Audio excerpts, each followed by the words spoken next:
Hello, everyone. We're here continuing our discussion of E&E's coverage of the midterm elections. We want to turn to something that hasn't gotten as much attention as House races, governor races, Senate races, and that's the ballot initiatives. And it turns out that there's tons of ballot initiatives at the state and local level around the country, and Kellie Lunney is working on a story right now about some of those focused on natural resources, which is her focus here at E&E. So, Kellie, tell me a little bit about, what are you seeing generally? Mm-hmm. There are a lot of pro-public lands and waters and pro-conservation ballot initiatives across the range of states, from Connecticut to California. We're seeing ballot measures to ban offshore drilling in Florida, in the state waters, not federal waters. We're seeing initiatives that would increase the public's input in Connecticut if the legislature decides to sell or transfer public lands. We're seeing a measure that would enshrine in the state constitution, North Carolina, a right to hunt and fish. So you're seeing a lot of, and a lot of these have bipartisan support in those states. So you're seeing a lot of these initiatives bubble up on the state level that somewhat mirror what's happening on the federal level, but they're confined to those states. But they're really pro recreation, pro public land and water access, pretty pro environmental. And is that the trend you're seeing, that it seems to go more toward the pro environmental, pro protection? In terms of the ballot initiatives that I'm looking at, they tend to be of that ilk. There's one in Colorado that it's Proposition 112 that would mandate a certain amount of feet, it's 2,500 feet, that new oil and gas developers could basically build their infrastructure. It has to be 2,500 feet away from places like hospitals and playgrounds and any sort of building or what's considered a vulnerable area, like a park.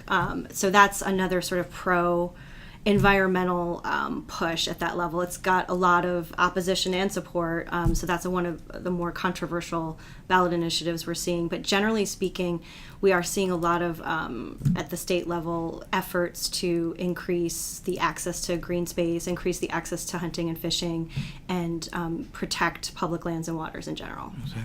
Any other hot ones that you see out there that are worth highlighting? There is another one in Colorado. I mentioned Prop 112, that there's an Amendment 74 that would, this is somewhat related to 112. It's sort of in the same wheelhouse, but it would amend the state constitution so it would require property owners to be compensated for any reduction in the fair market value of their property as a result of a specific state law or regulation. So an example of that would be if the government limits natural gas development, a property owner who has mineral rights on his property could file a claim for, reduced property value. That one is got a lot of opposition from environmental groups. That's one that is not a pro sort of environmental, pro conservation one, because they feel like it's overly broad and it could essentially result in taxpayers compensating property owners for the right to pollute on their land. Exactly. And have you heard whether conservationists are excited about the blanket of ballot initiatives? For the most part, they are. You've got a lot of groups like the National Wildlife Federation that supports a lot of these pro-conservation ballot initiatives. The backcountry hunters and anglers are in favor of some of them as well, and these groups feel pretty optimistic that there's enough bipartisan support in these states that they'll get passed. The Florida one is interesting because it's combined with another measure that has to do with banning e-cigarettes and other sort of vapor generating devices. So that's sort of, those two are combined. That's combined with the ban on offshore drilling, and just it's sort of a quirky way that they tried to get everything. There were a lot of ballot measures that Florida was trying to get on the ballot, and so they wound up combining these two. Which the way that Florida works, they sometimes do that, and they're seemingly at odds, and you can't split your vote on it. So if you vote for one, you're voting for the other as well. So that could get a little bit tricky, although the groups that support it tend to have the feeling that, public health voters, I mean, both of those are sort of public health related issues that, that will be a consistent vote. So at least it makes some sense. Yeah, even though it's a little random. Well, thank you, and we should see your story coming out in the next couple of days in Greenwire.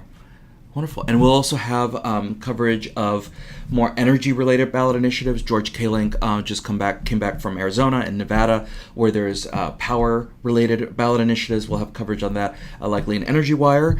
And for folks who want to keep track of E&E News's Campaign 2018 coverage, just go to enenews.net, and in the right side of the page there's a reports button. Click there, and that should take you to the Campaign 2018 banner. And we look forward to seeing folks in this venue again soon. Thank you.